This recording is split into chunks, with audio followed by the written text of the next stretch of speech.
Well, everybody knows the Zimbabwean voice now, so that's for sure. And it's a beautiful voice, that one. One of unity, one of togetherness, one of peace, one of love, you know. That's the way forward.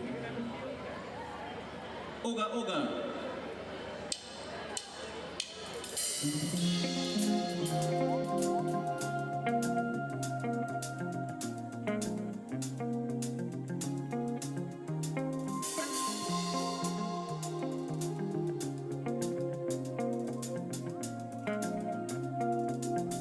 That's the thing about Zim. Every single day. Everyone knows. Everyone like, oh yeah. Everyone like, yeah. Like, I'm sure if I ask one person, yeah, like, this name is familiar. This face, I think I've seen this face. You know what I mean?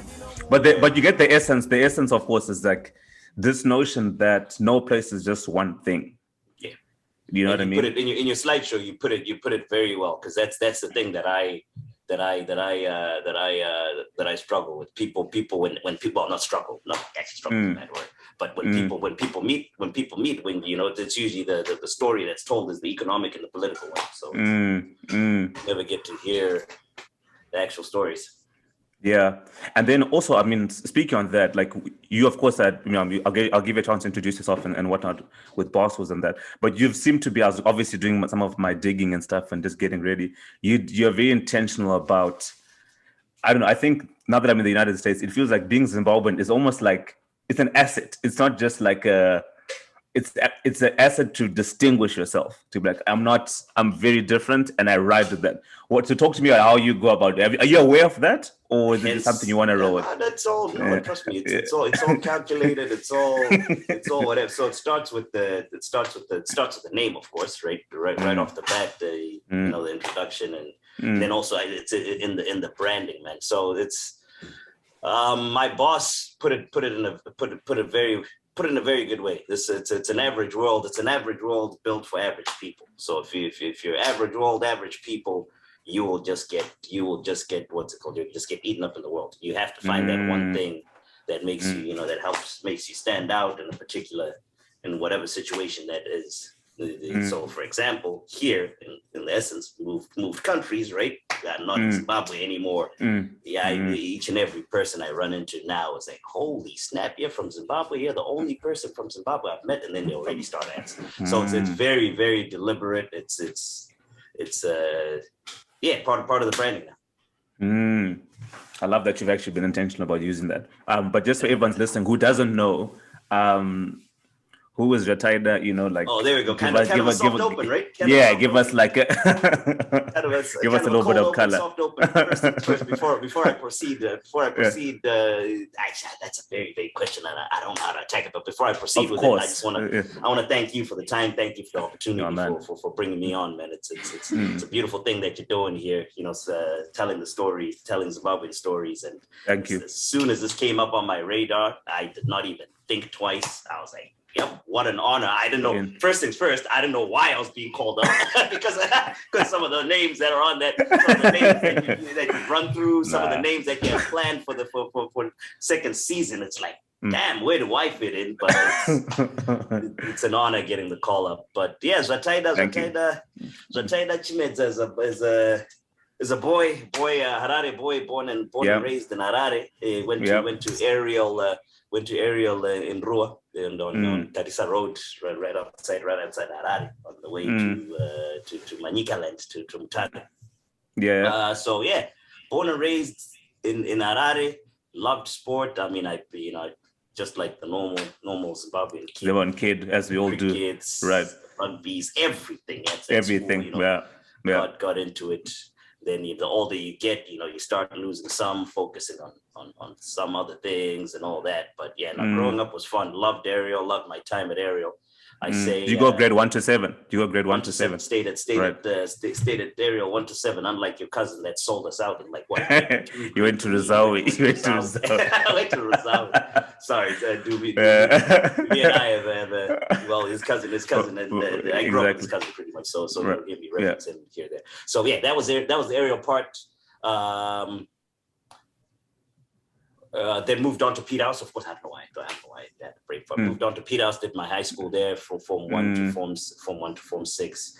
I say up until now, up in my young 30-something year old life, those are still my favorite times in my life so far. That those high school years of Peter House, man, those were something special. Just the bond with the friends and all that. And then, and my proudest achievement in life to date still is what was part of that Peter House journey. I was head of founders. Head of founders at Peter House, and that's head of founder. I didn't know that. Right. Sure, I was head of founders and now a year, and that's still my proudest achievement till date. That's awesome. I had the best time of my life there.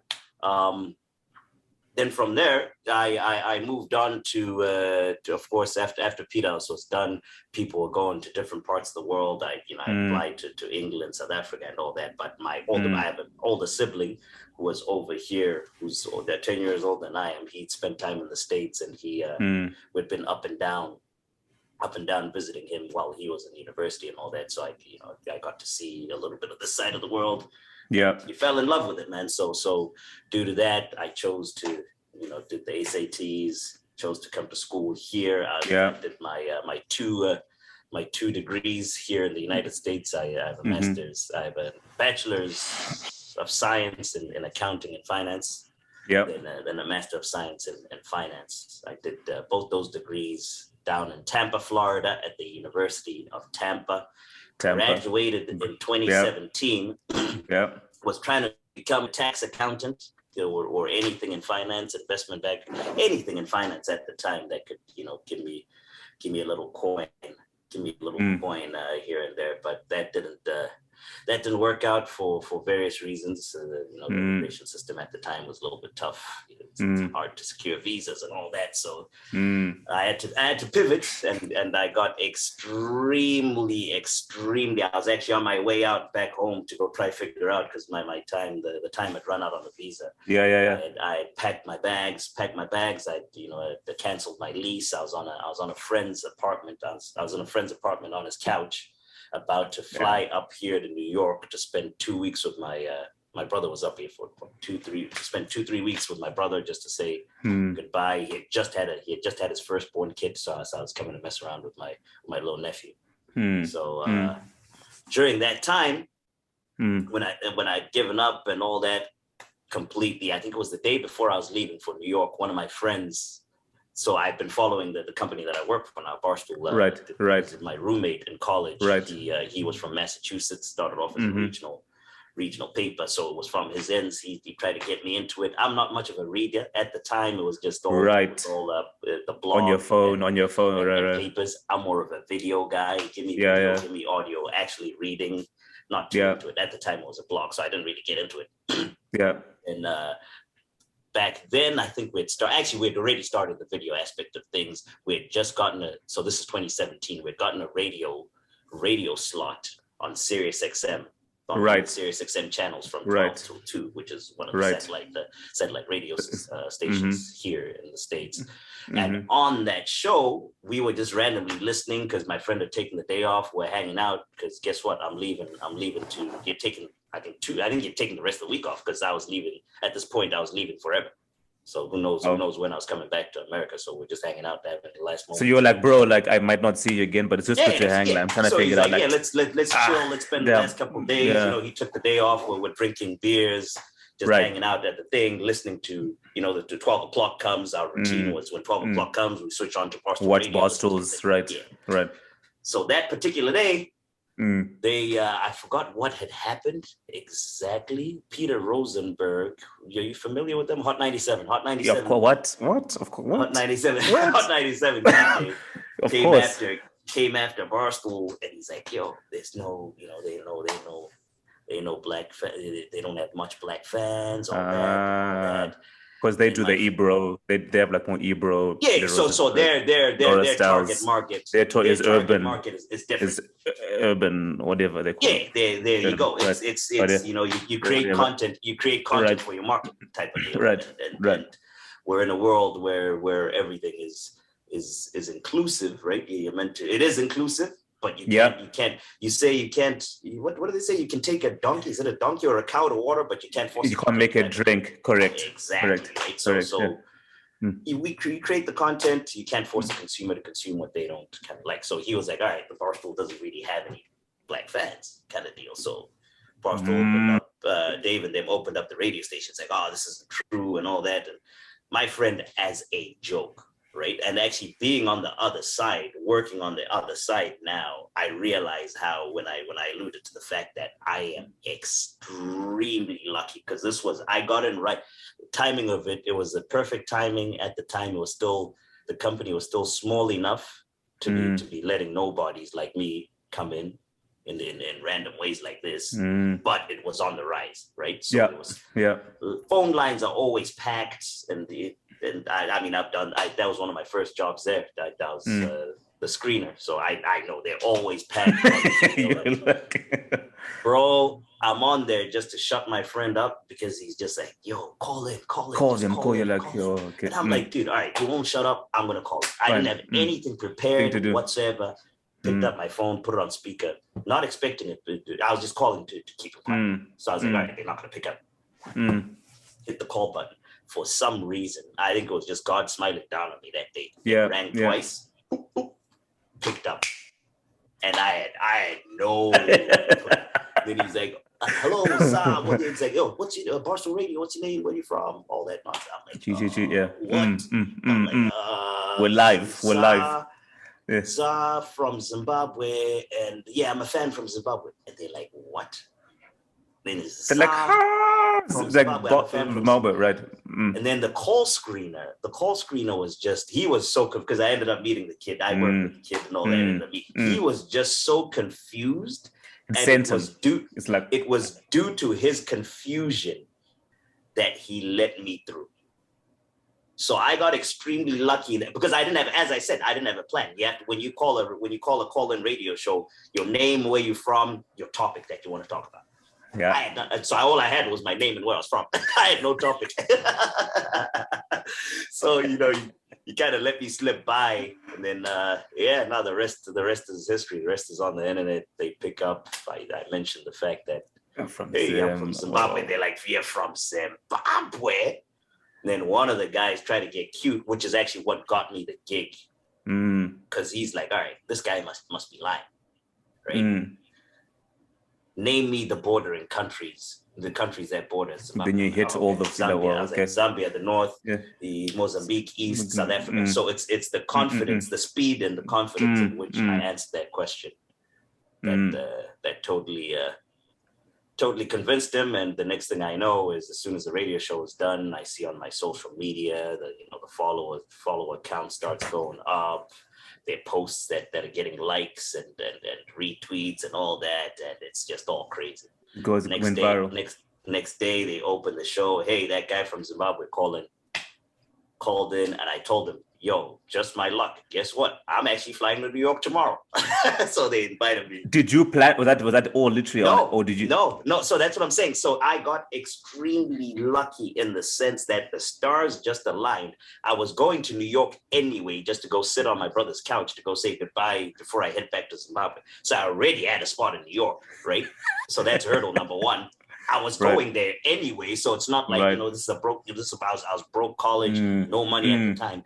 I don't need to scramble to go find a ticket to go buy because the ticket is already bought. And I just gotten through on the line with these cats, and their office is in the middle of Manhattan. I was like, you know what? I'll see you Friday.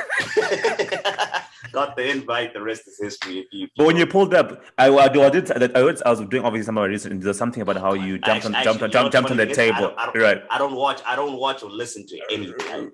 Right. Oh, you made. I know exactly what you're talking about. I was trying to avoid going into this part of the story. I just want people to go see it on there. But go ahead. Not go ahead.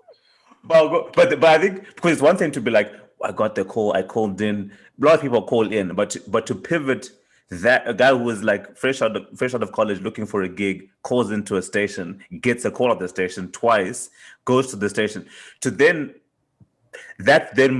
gains so much momentum. Now you're a producer on the show is a whole. Do you know what I mean? Like, it's one thing to call in, but how does, obviously, and it might be an even longer story for like this podcast, but just, is there like a truncated version to be like, dude, this happened, and then they really liked my vibe, I jumped on the table, and they really liked the energy I was bringing. And then, so maybe what was like that process? So I'll try. So apologies on the little Zvataida story. That was a little bit long. No, it's good, but we love it. No, we love it. No.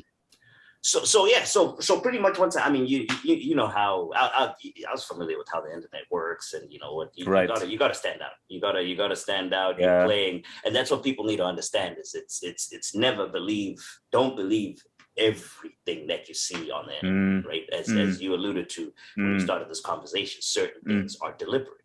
Certain things are deliberate. You can see when someone picks up a phone, you can see that a camera has been picked up. It's go time type of deal. So I knew in that moment, right? So I'd met everybody. I'd spent the whole day there. I did the car wash. I jumped on shows and all that. You know, spoke to everybody.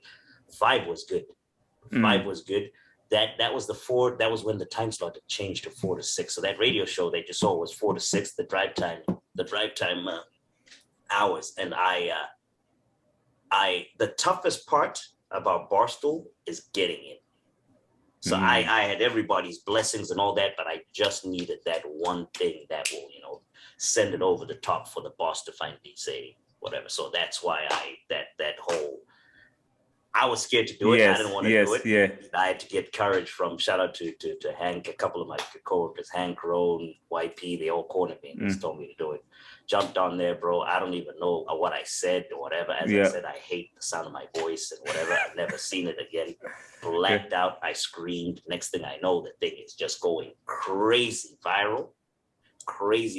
They were. I mean, the boss hit me immediately. I was like, all right, we'll figure out how you stay. From that. So you had to so you did like a live performance. You almost did like a live performance of some sort to like. That was live radio. That was live. That was me busting into a studio. They had no idea what was going on. That was me doing something to stand up. So they had no idea what was coming. There was no script. There was no nothing whatsoever. That was just, I just knew that we were live on air. There was a camera recording. I had to do something to go viral. And that was the toughest part, getting in. Then once I got in, man, once you're in, the opportunities are countless. I work with in media. I work with some of the smartest minds, greatest people in what they do. I'm going to pause you there because I'm going to now take it back because we're going to go into like there've been so many memes that have come from Barstools going forward that we're going to touch on. But there's this thing that I find so interesting as like young Zimbabweans, if you're fortunate, of course, to have like DSTV or ZBC. In fact, ZBC as a start because of course I just moved here, and they mentioned all of these shows that ZBC used to run. So they used to put shows like, let's say, Days of Our Lives or Love Boat or like Dallas or all of the Bold and the Beautiful. Like all of these like weird shows. What I'm trying to think, or like Voltron. Voltron. Exactly, Dallas. Way back in the day, man. That's way back. Or Captain Planet. For Captain Planet. But the point I'm trying to make is like the stories that you engage with, and from a very, very young age, you don't, sometimes they just sit in the back of your brain. You're unconscious of them. And sometimes, like within your particular case, like on one hand, I'm like, oh, how did he just pivot into media? No background per se. But at the same time, as Zimbabweans, like for a long time, we didn't have our own stories to tell, but we've been watching for years. Yeah. We've been watching and absorbing and soaking in for years and years of a lot of foreign content, such that similar to like almost like Trevor Noah or anyone, it becomes very possible to hack culture in a way that's very quick. It's like people might be like, how did these guys like, because we've been watching for years. So as a kid, did you always want to be in media, or was it just like sport that you're interested in? Ooh, as a kid. All right. My first ever career aspiration was being a garbage man. Was my daughter being the way they used to hang off the back of those trucks. Wavy. Too wavy. Up and down. That I remember each time I tried to open a window, and our car moms would be like, "Yeah, I'm sorry, my window, I'm not sure it." The backseat windows you can't open. Then you see my daughter being hanging out. I'm like, dude, I want to do that. So that was my first one. Media actually never. You know what? It's subconscious. So that was my first one. Then after that, you know, after you start going to school and stuff like that, I was strong in the sciences going from junior school into senior school. So then I wanted to do, up until I would say probably about Form 3, I wanted to be a dentist. Then when we actually went into the actual subjects, when you break down the subjects, when science is broken down into maths, physics, and chemistry, and biology now, that's when I was still good at it. My A's and at O level came from those subjects, but I just started hating. That's what this ain't it. This is so not it. Business is what I'm a capitalist. I'm money driven. So business is what I always wanted to do. Right. Hence finance hence finance and accounting. But I think there's just certain things in life that subconsciously, maybe it's like, okay, maybe media was a passion because I'm a lover of music. So like hip hop, R&B, Afro beats, used to listen. Cool. If you ask Anamatsika, it was my laptop. I remember you playing at Pete House that used to do all the burning of all the music. All the music at Pete House. I have some records on my computer. I think a lot of Ace Hood Overtime. I was like, wait, this your room had this big. You had big speakers in your room. You had big speakers in your room. I remember. I remember that. And so so at the parties, so like the interact dances and stuff like that, I would be playing the music, the fun thing. So it came in, I guess, in that form. I started messing around with it. I never really took it seriously, but then the transition seemed. I mean, the transition you learn. It's through reps. You learn and all that. But we've all been a DJ. Every single one of us has been a DJ in the shower. Type of thing, right? And you get the confidence in actually doing it with actual equipment and in front of people and stuff like that, fine tune and all. But yeah, so I guess it was there, but was not really nurtured that passion. Do you think there was? I guess you answered your question already. Was there something? We're always evolving in many ways, but were there points in your upbringing, I guess maybe high school, where you're like, okay, these gave you the tools to be able to at least take on the opportunity that Barstool's was as it was gaining steam? Like, did Peter House and Ariel prepare you for that well? So the biggest thing I think that prepared me for anything, for any aspect of life was Peter House. Just being at that young age, just being taken away at that young age from your family nucleus, and you being thrown into a situation where you got to make decisions. Well, of course, I mean, Nana moms and all that, they were charged, right? But the everyday, do I brush my teeth kind of thing? You start making those. You're laughing, but there's some people those decisions are made for them up until they leave their parents' house. That's true. That's true. That's like 18 or 19 and all that. So it's little things like that picked up. It's more the soft skills. So the soft skills are the ones that are most important in life, and that I think I picked up most of my soft skills. Of which, if you have good soft skills, you can learn anything. You can become an accountant. You can become an accountant, then pivot to something else. Become that, pivot to something else. So the soft skills are the most important that I learned through my experience at PDOS, pretty much. I love that. Before I get into some of like the Barstool stuff and some of the people you've met, I'm going to talk on the intersection between your undergrad, so business, accounting, finance, and content. If I can put everything like production into that broad umbrella of content. Do you see that as like something? I mean, that's a superpower if you combine them together. Do you see something combining those two at some point in the future? Or are you right now just working on kind of just being present with the current gig that you have right now? That's the plan. So right now, I don't know if Barstool people block your ears. So of course you never know where you're going to be in 10 years. But the plan is to then to at some point in time, Barstool. So my current role now at Barstool is the operations side. I'm on the operations, hands-on in media. I am pushing the buttons. I know how, I'm not saying I'm an expert or anything, but I know how a radio station works, kind of deal. And at some point, hopefully use those operational skills, that operational knowledge to start making some big strategic decisions. So that is the plan to then transition at some point in my career to off camera, off button pressing, to more the big picture strategic, more big picture figuring execution. out the monetization of certain projects and all that nonsense. But for right now we're still on the operation side. And how are you?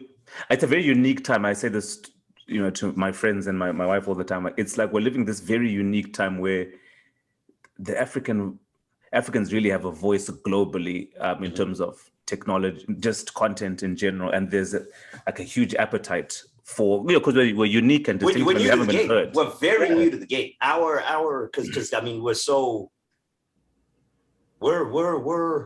playing catch up. We're playing catch up to these other places that already had this. So people want our stuff. They haven't really seen. They haven't seen our stuff.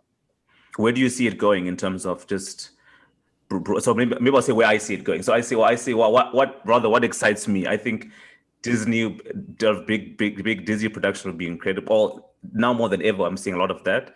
Netflix is just kind of, developing a lot of steam. Amazon Prime are opening up offices in Cape. So there's a lot of stuff that in film is happening that I'm seeing. Music is happening as well too, but more in West Africa, East African markets. I think Southern Africa, maybe South Africa. We aren't really. What's going on with that? We're like slow. Yeah, I don't know what's going on. Our region isn't. I thought the explosion. I thought, like, I'm not quite sure. So I thought like the explosion of I'm a piano fan. I'm a piano is going. It's good. In fact, it's gone. I thought it would drag that other stuff in our range with it. Yeah, I think we haven't found and I'm saying this. I'm trying to be nice here. Like our big lane. Like Nigerians have found Afro beats. Now they're selling out selling out Madison Square Garden. South Africans are on Amapiano. There are a lot of genres, but Amapiano is literally headlining, events in Europe now.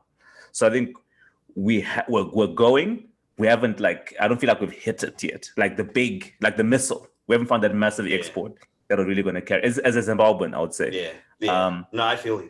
But it's coming. But yeah, where do you see how do you feel about the space? Where do you see it going? The state of African content. As I said, man, it's and I'm trying to let me dance around the non-controversial, not getting political or any stuff like that.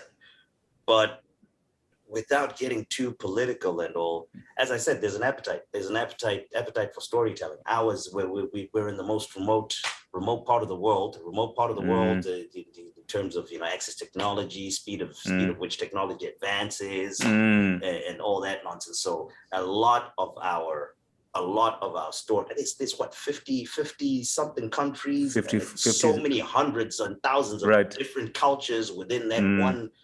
Within that one continent, and I mean, not all the stories, are are coming out. I know, so I don't keep close track, too close track, but Nollywood, the Nigeria stuff is doing. They're doing a decent job in trying to tell their stories, but there's so much there. There's just not enough. We need to find a way to leverage resources and make it easier for people to through technology and stuff for people to be able to tell these stories. Because I mean it's so like I'm thinking of the one that this one's controversial, but here we are. I'll drop it if you need to bleep it. If you need to bleep it out. Right. So my brother and I were having it. So I'm not saying anything bad or whatever. Right. Don't get crazy. But my brother and I were having a conversation yesterday. 2 days ago. How is someone like Grace Mugabe? How is someone like Grace Mugabe not had a movie made about her life? Fascinating. To be started off like as whatever she was, then was secretary. Secretary to she started off as I don't know what she was secretary to the president. Yeah. Rose all the way to first lady of the country, and then that decline. It's a movie. That decline. It's a movie. That entire story is, and just for knowing parts of her life, it's like how it's that entire story is insane. So it's stuff like that where the stories are there. We just need to find a way to get the story out to everybody, leveraging technology. Yeah. Completely. I was watching a Zorro Makamba interview. Actually, I watch it all the time. Rest in peace, because he was trying to do the similar thing where he was talking about how one of the things that we've maybe failed to do is like to commercialize our history. like and then to commercialize our history. You know what I mean? You know what? I have a perfect example for you. My school, Ariel, that alien incident. That alien incident. Netflix is making a killing on Stranger Things, like free bat, right? The movies, the phenomenon, and whatever documentaries. Whoever's making documentaries are making a killing, but not even a picture at the school, not even a museum. It wasn't even the area that they landed wasn't even cordoned off. Right now.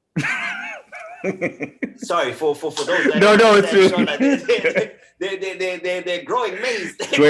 Right? That should be a historic site that you monetize. Yeah, bro. People come here. So I live on the side of Jersey. I live on the same street. Well, street address. It's in the water, but same street address as the Statue of Liberty. You can see it from my thing. You can see it from my window. People come from around the world, pay the actual boat that goes onto the island just to get onto the island for a picture. You're paying hundreds of dollars. Why can't we do that with something like that, man? It's just so sad when you see and what's the worst part is when you see places corporations like Netflix. Big corporations and monetizing our stuff and all, but hopefully at some point we'll get there. Well, for everyone listening, Ariel is a school, of course, where Zao went, and you talked about how the story is, I believe it, by the way, but the story that aliens came, and I've watched myself documentaries about this phenomenon, aliens came and multiple kids, numerous accounts of kids being like, no, we saw a spaceship arrive on our school. People came out the spaceship, and then we talked a whole thing, and it's been documented, a number of times, but it hasn't really been expounded upon. My phenomenon that I can't get over is like how in Nyanga we literally have a mountain where people disappear to this day. Like, what do you mean, dude? Like, what do you mean? It's stuff like that, and you know how people. That's the thing. You know how people being on these ends, being on, especially you've only just arrived. The more people find out that you're in Zimbabwe, you're gonna have to tell once, especially with that when it's going viral, when it goes re-viral on a TikTok and stuff like that. You might have to retell that alien story 50 million times. These crazy extraterrestrial phenomena, and we can't even monetize. Yeah, the Nyanga Mountain thing, it's crazy. People literally hike. It's called Mountain Nyangani, where numerous accounts I know of many people hiking this mountain, disappear. You send helicopters, you send search parties, you go back and you can't find them to this day. And numerous people. Like, that's crazy to me. That's crazy. One attempt that we actually kind of somewhat try, I guess, is and I don't know how. I just haven't been in a while, and I don't know how that's going. If it's still doing well and all that. What's that on the way to Chirundu? Chinoi Caves. Chinoi Caves, of course. Yes. The pool that you can't touch the bottom or something. Something crazy, but that's them, man. So I think about this thing. I feel like we're sitting on a hotbed of. Someone was saying, like, you to think of the Zimbabwean story like an asset. This is I interviewed him a while ago from Envision Studios. Blessing Chinanga, he's a producer. So we do think of the Zimbabwean studio as an asset. So the Zimbabwean story as an asset. So just like you would think of gold as an asset, the story is an asset, like mining. Treat it like mining. And then I was like, well, it's one thing to think about it like, well, it's a nice thing to say until you go to Disneyland. Then you're like, oh, or Universal Studios, and you see a Harry Potter, and you're like, oh goodness me. This is like, whoa, like this is just someone wrote this on a piece of paper. Like, yeah, you can create all this is insane. Yeah. So imagination is like something we should not. So this is my current kind of obsession. And one of the pieces we'll get there. Yeah, we will get there hopefully. Yeah, this is one of the things I'm kind of just deep diving on with school and all of these things in terms of like how do you commercialize IP into real tangible assets that can really, you know, it's a cultural So the beauty about technology is to what technology is doing is it's breaking down boundaries, breaking down borders and all that. So the physical, no, so not the physical, so like cultural and stuff like that. So people through social media can get exposed to certain cultures that they probably haven't even sniffed a breath in whatever country that culture is in, type of deal. But hopefully we can pick that up because I see it on this end, man. They make so much money on storytelling. It just from telling a story. It's not something you can touch. It's just something. It's talking about something that happened to you, or you can even make it up. If it's good, if you're a good teller, you can even make it up and make build it. It's crazy. Yeah. Speaking on that, so now I'm gonna go to kind of some of the stuff that there's this idea of like the world being your oyster. Like we talk about it to show that wow, the world really can be anything. And then often like you watch TV and you say, wow, there's LeBron James, or wow, there's whoever it is that people might, and often because of like the production volume of American content, people end up wanting to aspire towards whether it's British or American. Or whether that's I mean, exactly. Or you see Arsenal, there's an Arsenal like a logo there in your, you know what I'm saying? That's what you see on TV. Exactly, like there. Or I want to be Thierry Henry or whatever. What does it feel like? Not just the expression of like, wow, you can meet. It's like five people you'd have dinner with. You've met a lot of these people. Like, what is that like being in the world where you talk to me about how you just interviewed Steph Curry, or I saw a part of you with like Chad Ochocinco Johnson, like all of these, like Ocho. Ocho. What's that like, bro? What's that like? Man, it's crazy. As I alluded to a little earlier, and based off a little of what you heard, the bits and pieces of the story, I am the luckiest man on the planet. A boy from Harare, who the Zimbabwean as ever, that didn't have no American passport, makes it over here, and then these things start happening. That's crazy. It's surreal. It's the whole don't meet your heroes thing. That's somewhat true. So it's, you know what it is. Now that it's a media company, right? It's a media company. So someone is coming through every day. Of course. The people. What I like to say, we're in the people business. What we actually do is we're in the people business, and we use various things as our vehicle to connect with our people. So media is one of them. We have our blogs, whatever. So and we sell clothes. We're lifed out. So like lifestyle brand. We sell clothes. We sell alcohol. The high noons. Oh damn! That's salsa. That's Barstool's. That's ours. Storytelling. All of content, man. All of storytelling. I know you like the high noon. Well, it's just it's just like a big brand I see everywhere. I'm like, wow, what? And then they've got like nice branding and everything. I'm like, who come summertime, that's the drink of the summer. That's when the weather's warm. So that and all that. So we're in different aspects of it, and it's crazy. It's you get used to it. You certainly get used to it. It's the gig. But there's a few, there's those ones that with you. So initially when each time when someone came through, initially when I started, so like back in 2017, I was just stopped in my tracks. Were you fangirling every like, oh my days, that's like that's right. And then you get to meet these guys. They come in, and then the second they like spend time with you, the more time they spend with you, the lower. The more the luster drops, right? Because a human being, you're like, oh, it's a human being. Exactly. So he walks in, you're like, holy snap! You talk to him, right? This guy is lamer than I am. This guy is lamer than I am. Oh yeah, you get used to it. It's surreal. It's crazy. But then there's always those, one or two, three. Now there's once in a while that will knock you off. Who sent you? Which characters made you go, okay, damn, like right? You're gonna like outer body experience, right. You're gonna be very surprised. So you want to know who personally for me, right? Not who the biggest. All right. So the most for recent you, one, for you. yeah.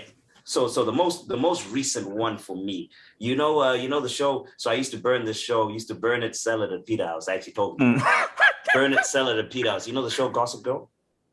Of course. Nate Archibald came in for an interview. Wait, so the main character Nate, like Serena's man. Nate, yeah, one of Really? That's you? That's you? Chase That was your... Dada, I watched Gossip Girl. I watched Gossip Girl. Those first 3 seasons, probably like 5 times each. This was 2 weeks ago. This wasn't long ago. This was 2-3 weeks ago, right?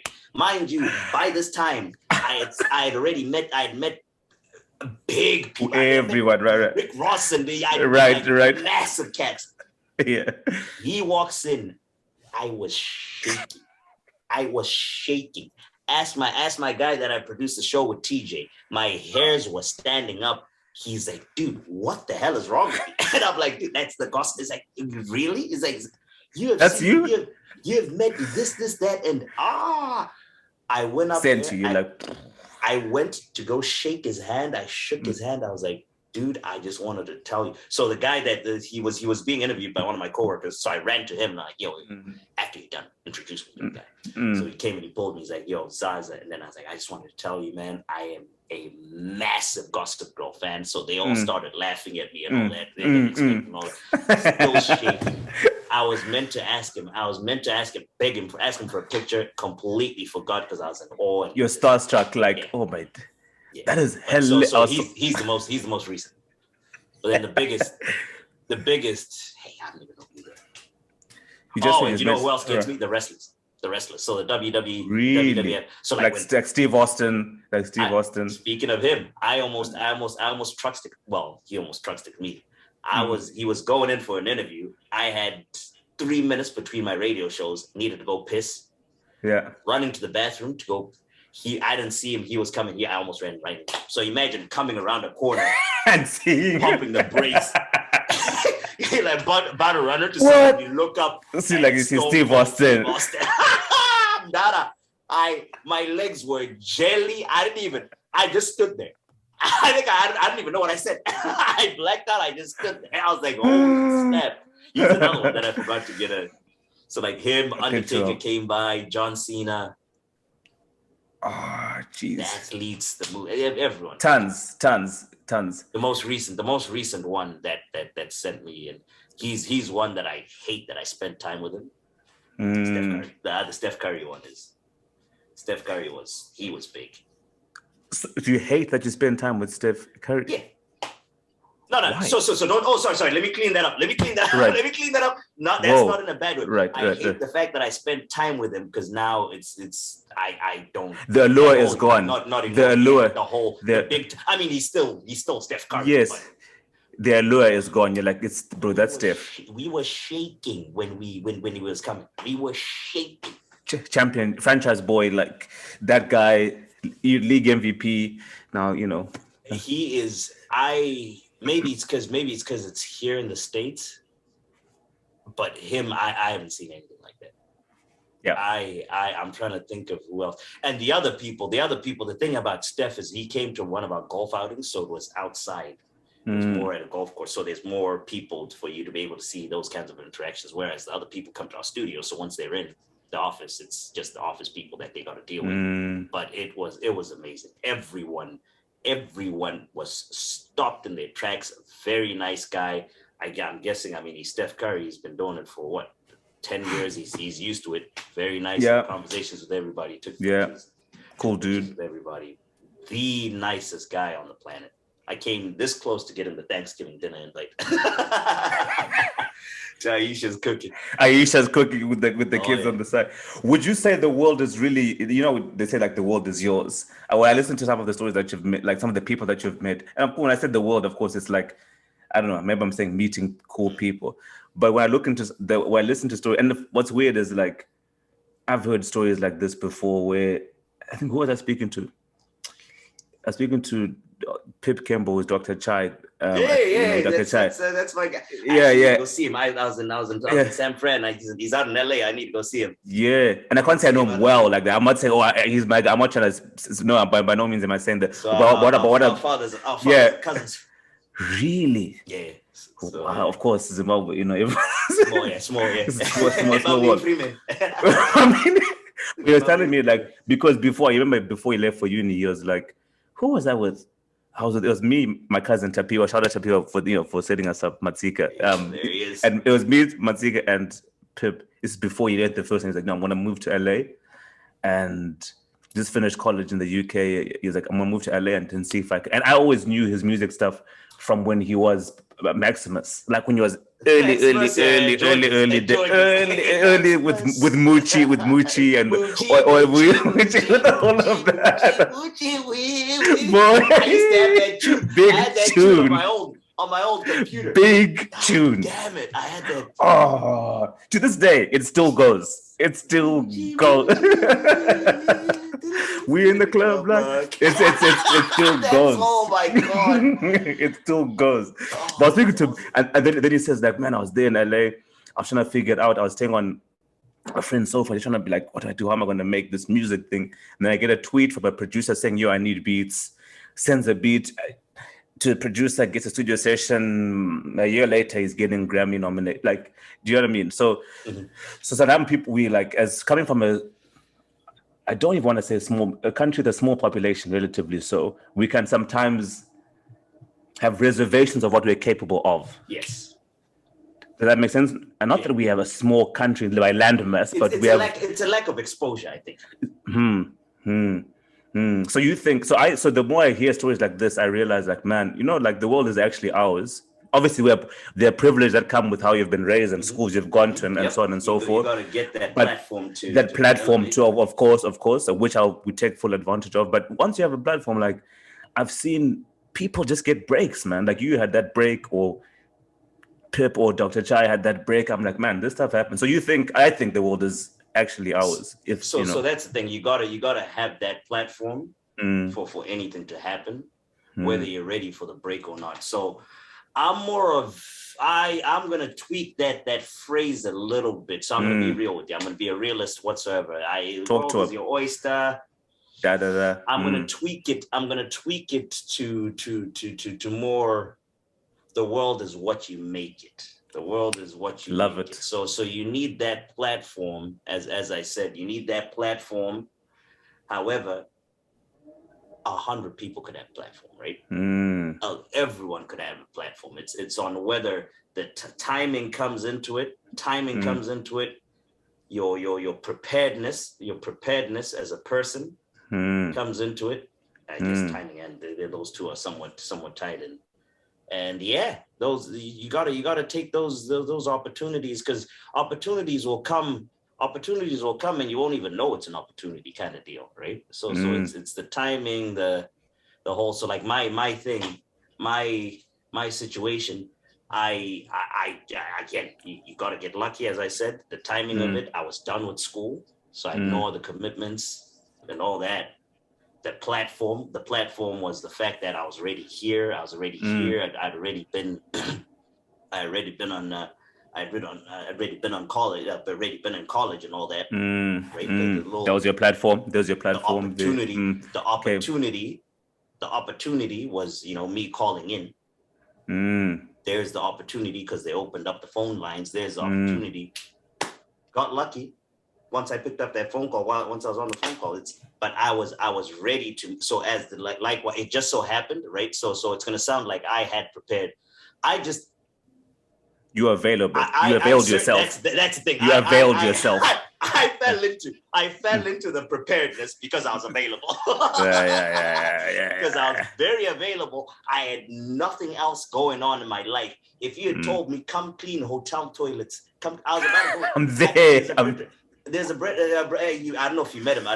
Kapadia, an Indian brother of ours that we went to Peter House. I hadn't, but he left Form 4. He left Form 4 after A level. His family moved up here. They're in the hotel business. I was ready to go become a cleaner in Atlanta to clean hotels just to stick around here. So it's very available it's you just gotta take that. I mean, the opportunities. It's what you make it, man. It's what you make it, and I also try to tell people, that your story is your story.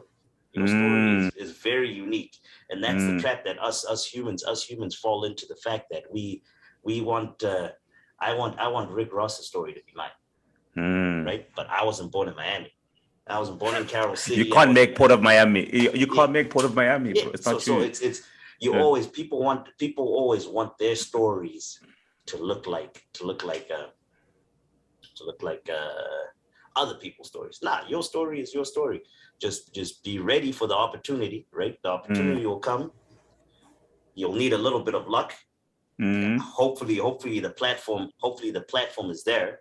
The platform, you're ready to take to seize that opportunity. So yeah, I mean, I'm a firm believer of it's what you make it, and always be what's it called? Because I mean, it's never straight. It's never. Bill Gates didn't just.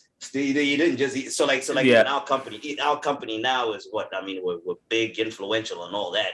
There was a point, as Dave was saying, that if it wasn't for the Blackout Tour. So company was founded in 2003. There was a point in 2000. The Blackout Tour, like Jay-Z.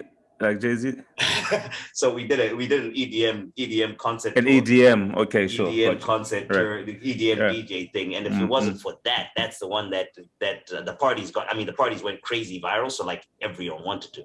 If it wasn't for that, so the company had been founded in 2003. That was in 2011. That was the last key part where he actually really thought it was not gonna make it whatsoever. That pumps some life into the veins, into the veins of the company. Fast forward 5-10 years from there, it's one of the most powerful, not even one of the most influential media organizations, media brands in America, but on the planet, in the world. Yeah, that's it's crazy.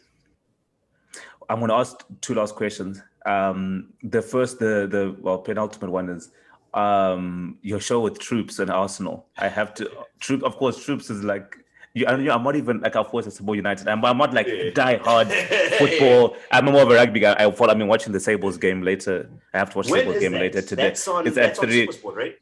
It's on SuperSport, and it's also on Kenya. Yes, exactly. So I've got to watch that. So I'm more of a rugby guy myself. But of course, you can't. Arsenal Fan TV was such a phenomenon. Like, I was like, oh my God, this Troops guy is killing me. So he's incredible. So of course, you have a show with him. Like, what's that like?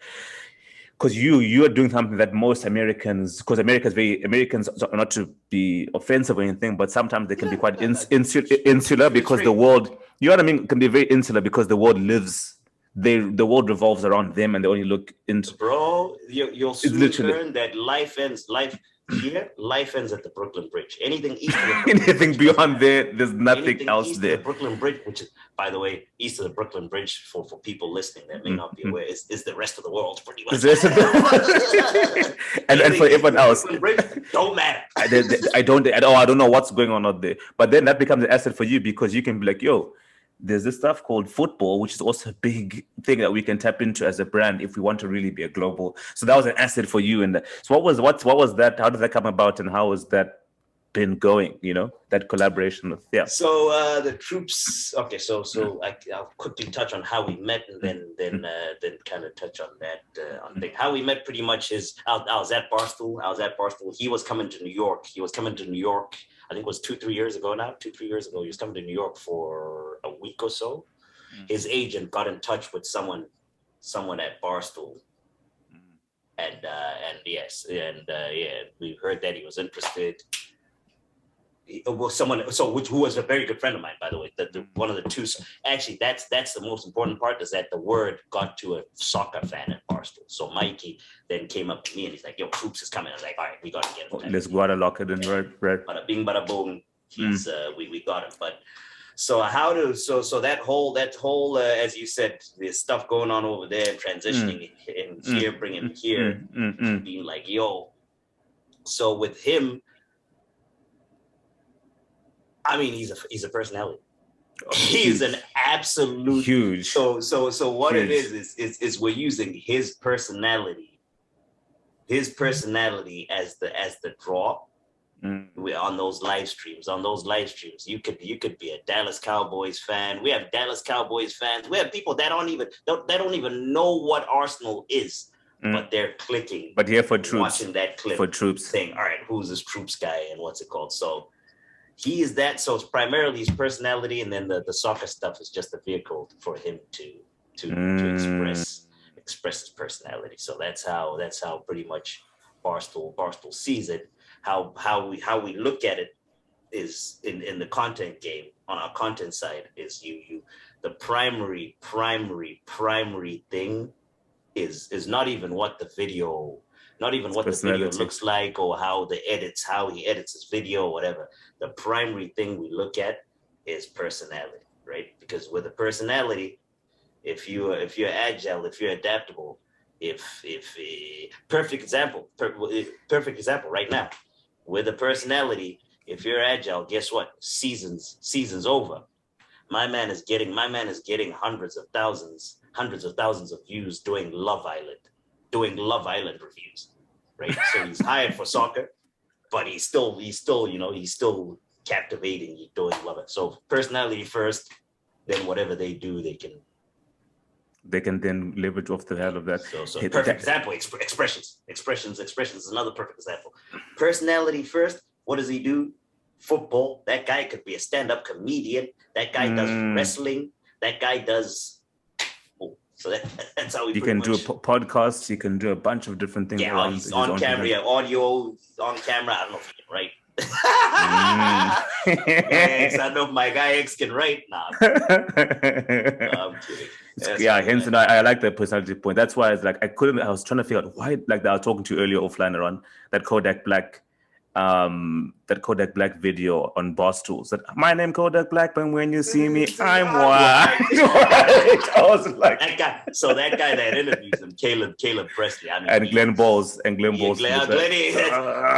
little behind the scenes. That's one of my closer friends at work. That guy, Lenny Balls, and I. That I can't tell you how much I've watched Lenny Balls is not allowed to speak. He's not allowed to tell stories about me because the things you'll hear from that guy. It's like you'll think it's a completely different human.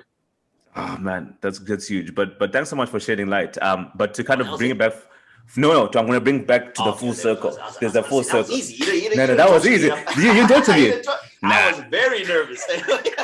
No, I try not to torture too much. It's always just about like, you're doing your thing, man, and that thing that should be commended for. I feel like there are not many. Not that. Let me not say that. It's cool to always see people doing their thing, and like, even though they aren't as home as much, they're representing and kind of just showing that it's even possible. You know what I mean?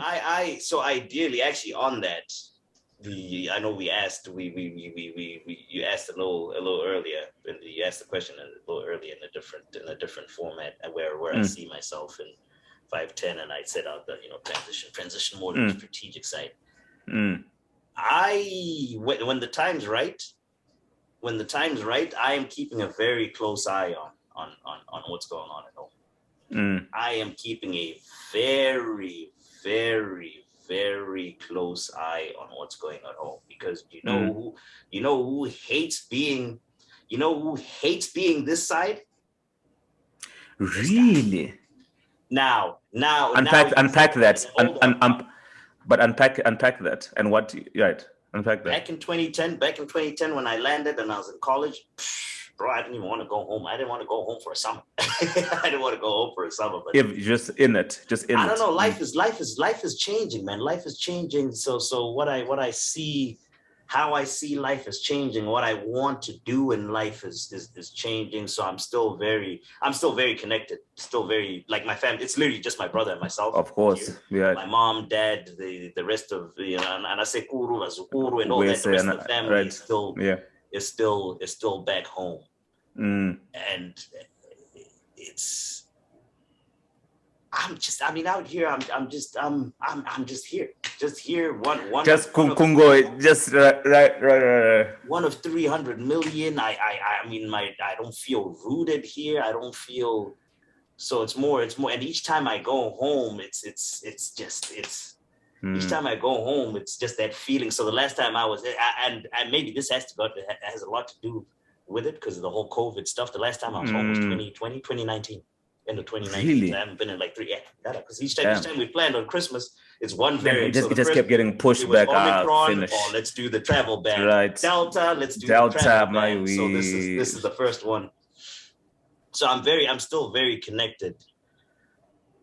I can see myself trying to do something when the time is right at home. I can see myself trying to do something like this at home. So in what capacity? I don't know yet. So whatever, ideally I would love to. So who knows? Maybe come work at ZBC if things get fixed up a little bit, or what's there now? Star FM, ZFM, and all that. Star FM, yeah, there's a bunch of those kind of things. But yeah, I really do. I'm very, very, very still rooted back home. Really do want to do something for them. It's a weird thing because thanks so much for sharing that. It's a weird thing because you can take yourself out of it, but it can't take itself out of you. Yeah. Do you know what I mean? Yeah. So even and then you often feel it. You feel the pull a lot. Like you often find someone will be more Zimbabwean outside of Zimbabwe than they would be Zimbabwean in the country. Because you feel like, whoa, it's like separation. Hell no. Wait. Hell no. No. Miss B. Give me pizza in. Give me. But here, my G. I could eat for breakfast, lunch, dinner. I could eat for. It's just the place. Panotenga was like what 3 hours away from where. But you on the other side. I have to go through bridges. But you push. It's like you get separation anxiety. You get like this weird separation anxiety to be like, or even me before a big move, I have to, like before I even moved here, I said, no, I have to go 2-3 days just to, because I was living in Johannesburg. But before I go to the US, I can't just go Johannesburg, US. I have to go. I have to just pop in, just ground myself. Okay, then we go. So it's one of these things. My brother literally just got back. He got back on Sunday. Yeah, he got back on Sunday. Him and because he's an American citizen. I'm not. Him, right. He married an American. But yeah, he's an American citizen. So they're able to go up and down with no worries about the border shutting in. So he literally just got back on Sunday and did not bring me back the Cerelac that I asked for. So you're like, wow, you went all the way out there and nothing, Maji? Nothing whatsoever. Nah. Speaking of home and stories, I always end off with like let's say any story is made up of chapters and books. I feel like this chapter we're living in right now is just a bit wild and a bit crazy. But if there was a chapter that would, if we were to rewrite it in your own way, what does shifting the plot or narrative look like to you? And it's different for many people. Some people will be like, man, I want to see community centers. That's my big thing. Or some other guys might be like, I want to see for home. Yeah, exactly. So in your from your vantage point, what is shifting in your, because we can't all, some people will be like, oh, it's political overhaul. So that's for some people, but not everyone is meant to go into politics. That makes sense. And everyone has different ways through which they bring transformation in a way that's unique to them. So what does it look like? What do you think it would look like in your sense? Ooh, that is a good question. And I want to go the political angle, but you said no, so I think about that. Because after political, we'll have to say, oh, what now? What now? Yeah, that's because that will come. That will come. Because that life, nothing in life is, you're in China, we say, nothing in life is like, anything finishes. Yep. So, but at some point, like, oh, well, once that changes, then what? Then what does that look like? What's your next thing? Do you get what I'm saying? So what does that look like for you? You know what? I don't know if this is the answer that you were looking for necessarily. Whatever but for you. More of a mindset shift. A mindset shift, I believe, could carry us as a nation. It can carry, carry us forward. I think we forward a bit better. I think we, and by the way, I'm not trying to undermine anybody's struggle whatsoever. But I think we're big complainers. We're big complainers that not really big, actually not really big complainers. It's we're not doers. We don't do so we're good at maybe identifying identifying a problem and saying what you need to do, but then actually putting that into action is where I think we're not really. And you can apply that sort of thinking to maybe the political angle or the economic angle, however you want to take it. But just in general, Zimbabweans, and this is for lack of better words, by the way. I don't mean to insult anybody by what I'm saying. It's just I'm thinking on the fly, and it's all coming. It's good. I think It's good though. We're not more action, more putting our thoughts and our ideas into action, into vehicles, instead of just saying this is the idea and leaving it right there. That would change us. Would change us quite a lot. Then of course, me being the capitalist,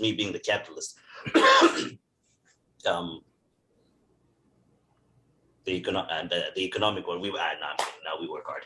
Yeah, we know that. But I like that one because that was like when I started this podcast. Initially, I was like, it's good to talk, because someone said like, I read this. Someone said like we tell when you're teaching, you say your kids, the future is in your hands, but it's actually in your mouth, because you have to articulate the world you want to live in first. Then okay, now this is what I want. But then use your hands. So the podcast, like initially, like, okay, these are good.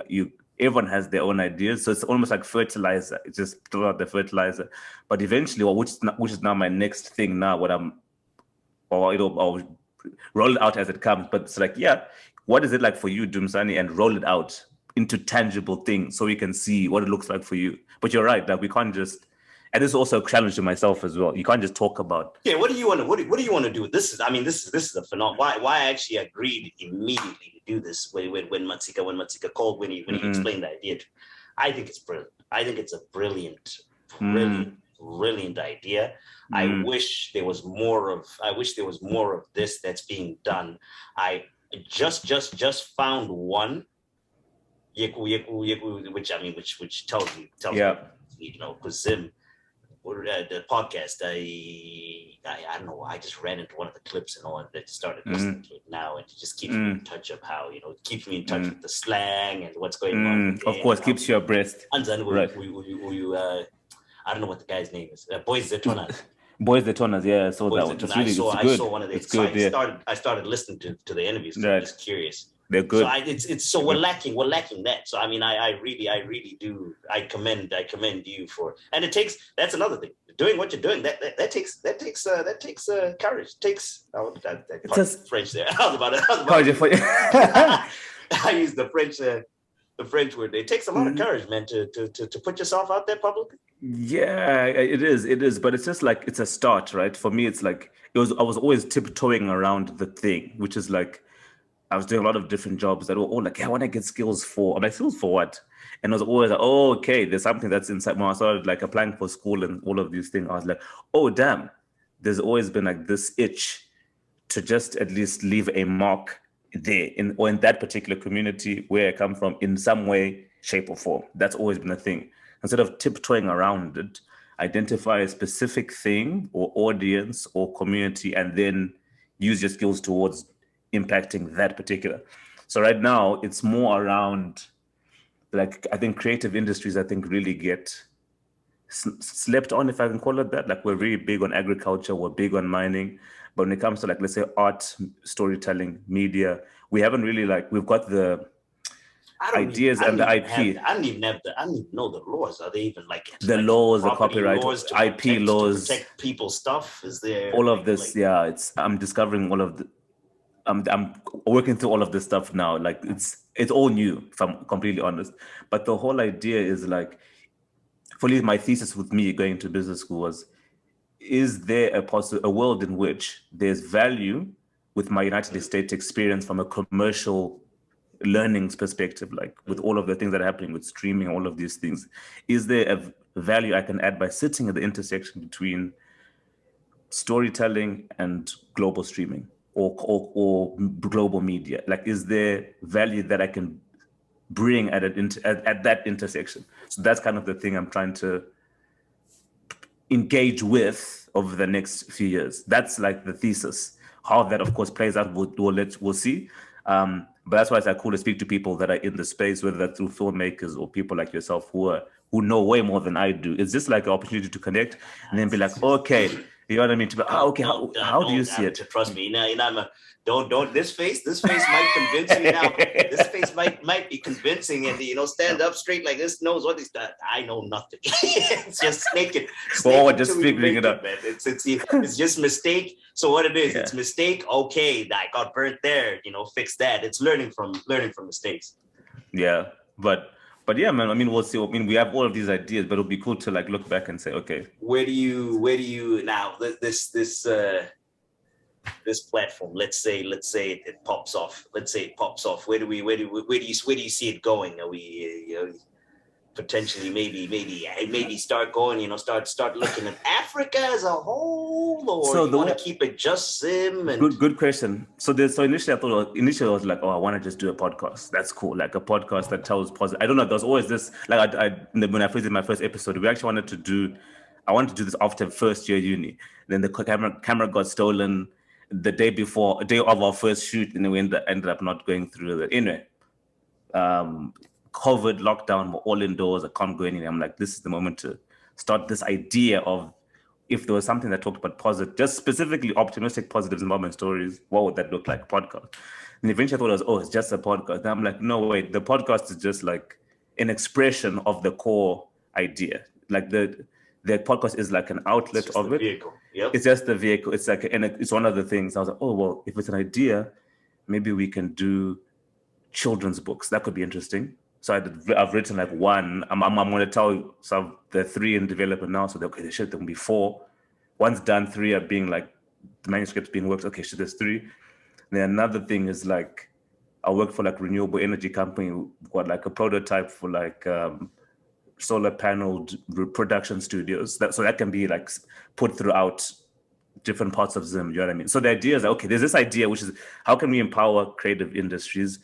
And that's my vehicle of the positive Zimbabwean idea. Podcast is one way we express it, and the books that express that idea, then the studio, like recording studios. That's just right now. But there could be many different outlets that come from the core idea.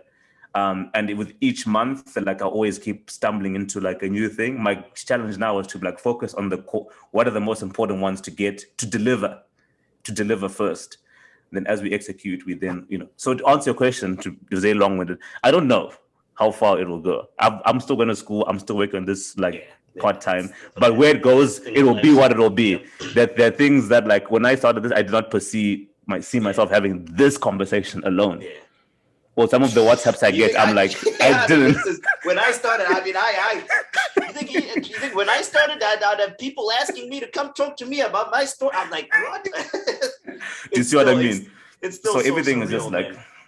When I get the requests of people asking me, it's like, yo, can you hop on this podcast? Can you hop on my podcast? And I'm like, damn, I'm being asked. Like, what? First is first. Why do you even want to talk to me? There are a billion other more interesting. It's just still, it's crazy. Nah, but you're doing phenomenal, man.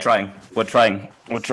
It's gonna help out, as you pointed out. It's gonna help out. It's a vehicle for creativity. It's about, because just like this, I popped on, another person's gonna pop on, another person. It's gonna help out a lot. And it just keeps snowballing.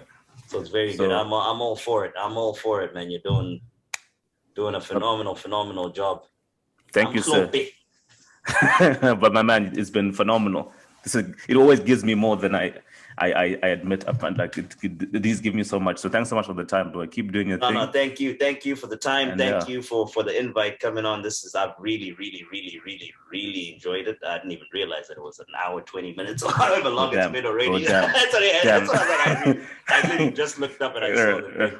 But if anyone out there, if anyone's listening that may not be familiar with myself or any of the nonsense that we were chatting about, me jumping on tables and all that, and if you want to see it, check me out on at Midget Zimbo, DA Midget MIDGET Zimbo is ZIMBO or ZIMBO, sorry. ZIMBO, the Midget Zimbo on Twitter, Instagram, TikTok, everywhere.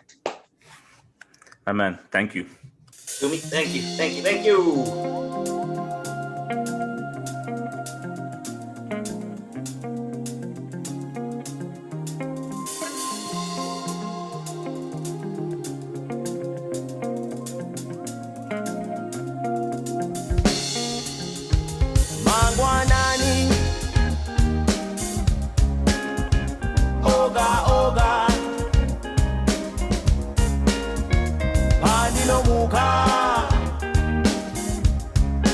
Chaga uripiko, baby, wachoro nani,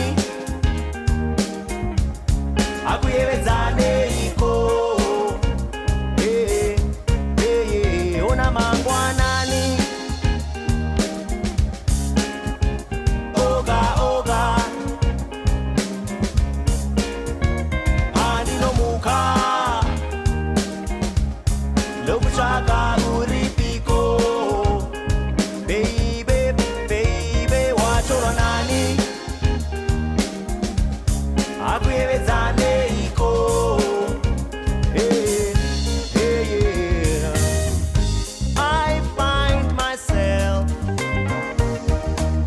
traveling down the road, back to a time when we were strangers and apart. I had never met anyone like you, and I must confess that I had never been so jealous to feel the stress. I am so taken by you.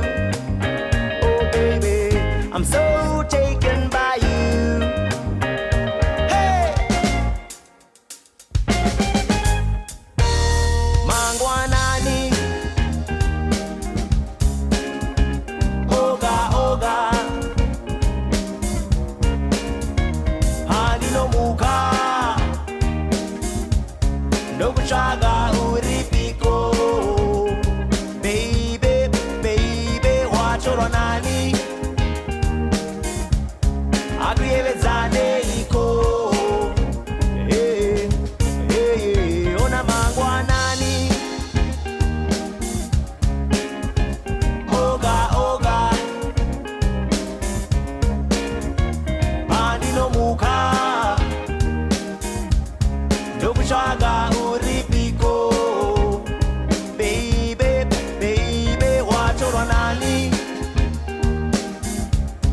akuyewezane iko.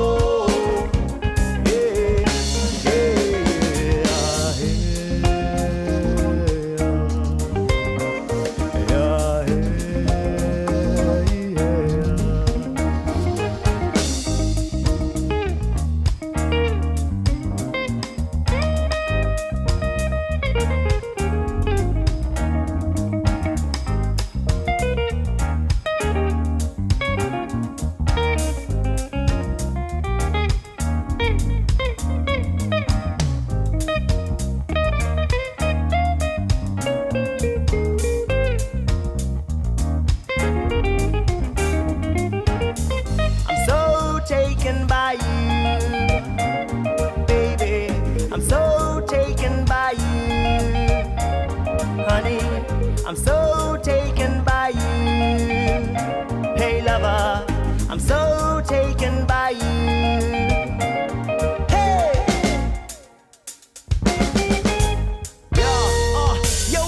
us taking a stroll, me holding your hand, we having a chat. I'm hoping that we go out again, you seem surprised. I can see by the look in your eyes. I said let's talk about it, you say you have to decide. You've been through many men, some of them you'd rather forget. Conscious bottles of love that left you rather upset, and now you're crying. I never made to see you shed a tear. Always brought a rhyme, it's funny, notice that I care. When I'm willing to be there, what to do, giving my all, what to do, catch you when you fall. Girl, I love you, you're my African queen, the only one I see in my sweet African dreams. Mangwanani, Oga, Oga, searching, searching, Madino Muha,